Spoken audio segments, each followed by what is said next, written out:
रामायण में वर्णित मुख्य 17 स्थान जो आज भी मौजूद हैं। नंबर 1, तमसा नदी। अयोध्या से 20 किलोमीटर दूर है तमसा नदी। यहाँ पर उन्होंने नाव से नदी पार की। नंबर 2, श्रृंगवीरपुर तीर्थ। वे श्रृंगवीरपुर पहुंचे जो निषाद राजगुह का राज्य था। यहीं पर गंगा के तट पर उन्होंने केवट से गंगा पार करने को कहा था। श्रृंगवीरपुर को वर्तमान में सिंगरौर कहा जाता है। नंबर 3, कुरई गांव। सिंगरौर में गंगा पार कर श्री राम कुरई में रुके थे। नंबर 4, प्रयाग। कुरई से आगे चलकर श्री राम अपने भाई लक्ष्मण और पत्नी सहित प्रयाग पहुंचे थे। कुछ महीने पहले तक प्रयाग को इलाहाबाद कहा जाता था। नंबर 5, चित्रकूट। प्रभु श्री राम ने प्रयाग संगम के समीप यमुना नदी को पार किया और फिर पहुंच गए चित्रकूट।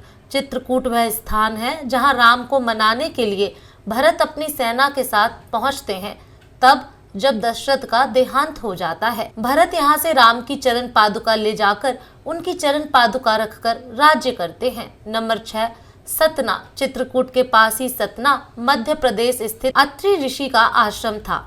हालांकि अनसुईया पति महर्षि अत्रि चित्रकूट के तपोवन में रहा करते थे, लेकिन सतना में रामवन नामक स्थान पर श्री राम रुके थे, जहाँ ऋषि अत्रि का एक और आश्रम था। नंबर 7, दंडकारण्य। चित्रकूट से निकलकर श्री राम घने वन में पहुंच गए। असल में यही था उनका वनवास। इस वन को उस काल में दंडकारण्य कहा जाता था। मध्य प्रदेश, छत्तीसगढ़ और महाराष्ट्र के कुछ क्षेत्रों को मिलाकर दंडकारण्य था।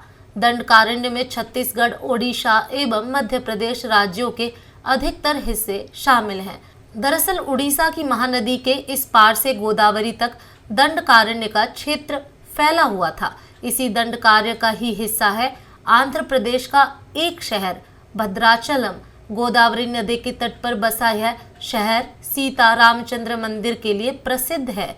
यह मंदिर भद्रागिरी पर्वत पर है। कहा जाता है कि श्री राम ने अपने वनवास के दौरान कुछ दिन इस भद्रागिरी पर्वत पर भी बिताए थे। स्थानीय मान्यता के मुताबिक दंडकारण्य के आकाश में ही रावण और जटायु का युद्ध हुआ था और जटायु के कुछ अंग दंडकारण्य में आ गिरे थे। ऐसा माना जाता है कि दुनिया भर में सिर्फ यहीं पर जटायु का एकमात्र मंदिर है। नंबर 8, पंचवटी नासिक। दंडकारण्य में मुनियों के आश्रमों में रहने के बाद श्री राम अगस्त्य मुनि के आश्रम गए। यह आश्रम नासिक के पंचवटी क्षेत्र में है, जो गोदावरी नदी के किनारे बसा है। यहीं पर लक्ष्मण ने सुपर्णखा की नाक काटी थी। राम लक्ष्मण ने खर व दूषण के साथ युद्ध किया था। गिद्धराज जटायु से श्री राम की मैत्री भी यही हुई थी। वाल्मीकि रामायण अरण्यकांड में पंचवटी का मनोहर वर्णन मिलता है। नंबर 9, सर्वतीर्थ। नासिक क्षेत्र में सुपर्णखा, मारीच और खर व दूषण के वध के बाद ही रावण ने सीता का हरण किया और जटायु का भी वध किया था, जिसकी स्मृति नासिक से 56 किलोमीटर दूर ताकेड़ गांव में सर्वतीर्थ नामक स्थान पर आज भी संरक्षित है।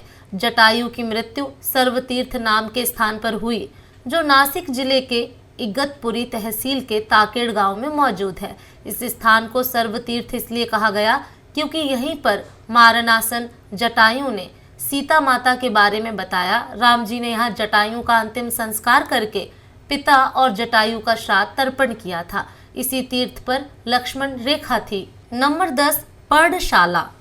पर्णशाला आंध्र प्रदेश में खम्बाम जिले के भद्राचलम में स्थित है। रामालय से लगभग 1 घंटे की दूरी पर स्थित पर्णशाला को पनशाला या पनसाला भी कहते हैं। पर्णशाला गोदावरी नदी के तट पर स्थित है। मान्यता है कि यही वह स्थान है जहां से सीता जी का हरण हुआ था। हालांकि कुछ मानते हैं कि इस स्थान पर रावण ने अपना विमान उतारा था।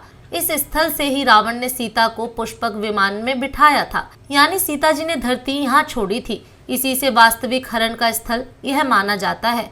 यहाँ पर राम सीता का प्राचीन मंदिर है। नंबर 11, तुंगभद्रा। सर्वतीर्थ और पर्णशाला के बाद श्री राम लक्ष्मण सीता की खोज में तुंगभद्रा तथा कावेरी नदियों के क्षेत्र में पहुंच गए। तुंगभद्रा एवं कावेरी नदी क्षेत्रों के अनेक स्थलों पर वे सीता की खोज में गए। नंबर 12, शबरी का आश्रम। तुंगभद्रा और कावेरी नदी को पार करते हुए राम और लक्ष्मण चले सीता की खोज में। जटायु और कम्बंद से मिलने के पश्चात वे ऋषिमुख पर्वत पहुंचे। रास्ते में वे पंपा नदी के पास शबरी आश्रम में भी गए, जो आजकल केरल में स्थित है। शबरी जाति से भीलनी थी और उनका नाम था श्रमणा पंपा। तुंगभद्रा नदी का पुराना नाम है। इसी नदी के किनारे पर हम्पी बसा हुआ है। पौराणिक ग्रंथ रामायण में हम्पी का उल्लेख वानर राज किष्किंधा की राजधानी के तौर पर किया गया है। केरल का प्रसिद्ध सबरीमलय मंदिर तीर्थ इसी नदी के तट पर स्थित है।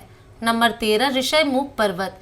मलय पर्वत और चंदन वनों को पार करते हुए वे ऋषयमुख पर्वत की ओर बढ़े। यहाँ उन्होंने हनुमान और सुग्रीव से भेंट की, सीता के आभूषणों को देखा और श्री राम ने बाली का वध किया। ऋषयमुख पर्वत वाल्मीकि रामायण में वर्णित वानरों की राजधानी किष्किंधा के निकट स्थित था। ऋषिमुख पर्वत तथा किष्किंधा नगर कर्नाटक के हम्पी जिला बेलारी में स्थित है। पास की पहाड़ी को मतंग पर्वत माना जाता है। इसी पर्वत पर मतंग ऋषि का आश्रम था जो हनुमान जी के गुरु थे। नंबर 14 कोड़ी करई। हनुमान और सुग्रीव से मिलने के बाद श्री राम ने वानर सेना का गठन किया और लंका की ओर चल पड़े। तमिलनाडु की एक लंबी तट रेखा है जो लगभग 1000 किलोमीटर तक विस्तारित है।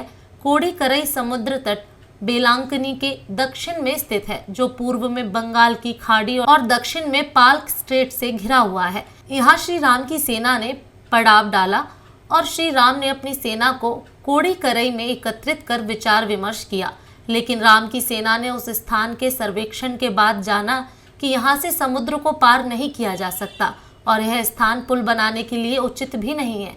तब श्री राम की सेना ने रामेश्वरम की ओर कूच किया। नंबर 15 रामेश्वरम।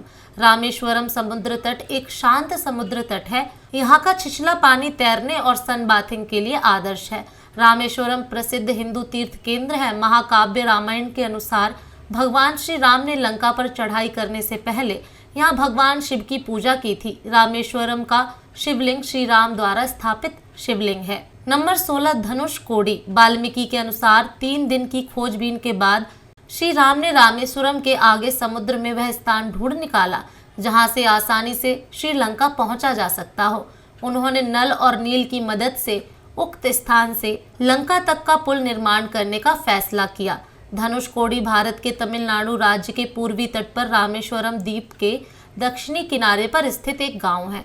धनुषकोडी पम्बन के दक्षिण पूर्व में स्थित है। धनुषकोडी श्रीलंका में तले मनार से करीब 18 मील पश्चिम में है। इसका नाम धनुषकोडी इसलिए है कि यहाँ से श्रीलंका तक वानर सेना के माध्यम से नल और नील ने जो पुल राम सेतु बनाया था उसका आकार मार्ग धनुष के समान ही है। इन पूरे इलाकों को मनार समुद्री क्षेत्र के अंतर्गत माना जाता है।